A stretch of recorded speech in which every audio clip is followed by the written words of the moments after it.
ঈদ মোবারক, ঈদ মোবারক, ঈদ মোবারক। বাংলাদেশ ও বাংলাদেশের বাইরের সকল ভাই বোনদের জানাচ্ছি ঈদ মোবারক। আপনাদের সকলের ঈদ কেমন কাটলো আর আমার ঈদ কেমন কাটলো সেটাই আপনাদের সাথে আজকে এই ভিডিওর মাধ্যমে শেয়ার করব। আসসালামু আলাইকুম, হ্যালো ভিউয়ার্স, সকলে কেমন আছেন? আশা করি সকলেই ভালো আছেন। আমি আল্লাহর রহমতে ভালো আছি, আর ভালো আছি বলেই কিন্তু আপনাদের মাঝে আরও একটা নতুন ভিডিও নিয়ে চলে আসছি।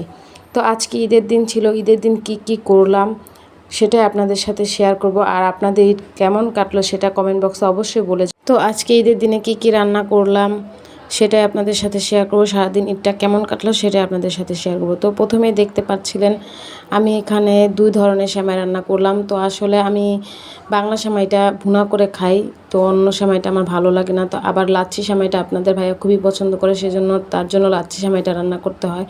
তো এইভাবে দুটোটা সেমাই আমি রান্না করলাম। তো রান্না করার পর আরেক চুলায় আমি ডিমও রান্না করে নিয়েছিলাম, একবারে দুপুরে রান্নাটাও সেরে ফেলবো। আরেক চুলায় গরু গোস্তও রান্না করে নেব। তো গরু গোস্ত রান্না করার জন্য আমি এখানে কিছু পরিমাণ গরু গোস্ত নিয়েছিলাম আমাদের মাপ অনুযায়ী। তো নিয়ে এখানে গরু গোস্ত রান্নায় আমরা সাধারণত যে মশলাগুলো ব্যবহার করি সেগুলোই দিয়ে সুন্দরভাবে হাতে মেখে আমি রান্নাটা চুলায় বসিয়ে দিয়েছিলাম। এতে আমার মনে হয় রান্নাটা খেতেও ভালো হয় আর তাড়াতাড়িও হয়। তো এইভাবে আমি সুন্দরভাবে হাতে মেখে ধুয়ে পরিষ্কার করে এগুলো হাতে মেখে রান্নাটা করেছিলাম, অনেক মজা হয়েছিল।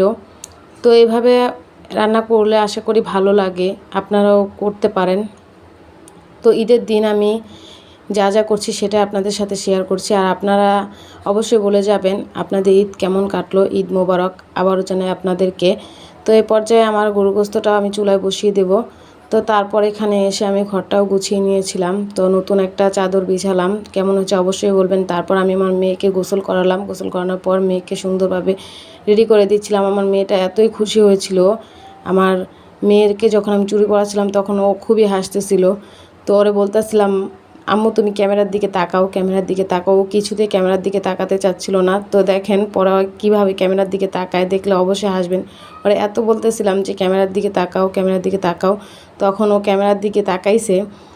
তো মেয়েটা খুবই খুশি ছিল। তো আমার মেয়ের জন্য সবাই দোয়া করবেন, ওর এটা দ্বিতীয় ঈদ, সবাই ওর জন্য দোয়া করবেন। আর আপনারা সকলে আমার ভিডিওটা সম্পূর্ণ দেখবেন আশা করি। তো দেখেন আমার মেয়ে কীভাবে ক্যামেরার দিকে তাকাচ্ছে। এখন বয়স দিচ্ছি, এখন আমারই হাসি আসতেছে ওর এই কাহিনিটা দেখে। তো এখন আমি ওকে সুন্দরভাবে জুতা পরে সকলের কাছ থেকে ওরে ঘুরিয়ে নিয়ে আসছিলাম।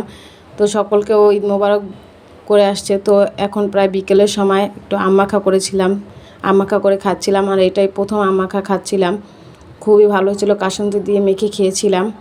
তারপরে এখানে সন্ধ্যা যখন হয়েছিল তখন আমি আর আমার ছোটো বোন কোন আইসক্রিম এনে খেয়েছিলাম।